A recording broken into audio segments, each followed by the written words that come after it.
माशाअल्लाह ये देख लें, आज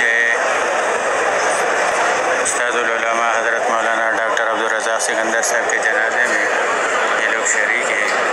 देख लें, नीचे जो है हल्का भरा हुआ है, मस्जिद भरी हुई है।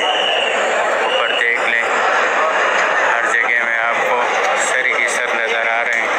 ये देख लें, ये जो है जनाजे से क़बल इशा की नमाज के लिए लोग सफ़े बना रहे हैं। जामे मस्जिद बिन नूरी टाउन हज़रत मौलाना डॉक्टर अब्दुल रज़ाक सिकंदर के जनाजे के लिए आए हुए।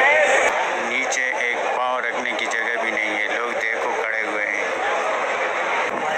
और ये देख सकते हैं रोड के बाहर भी सफ़े बनी हुई है मस्जिद जमात के लिए।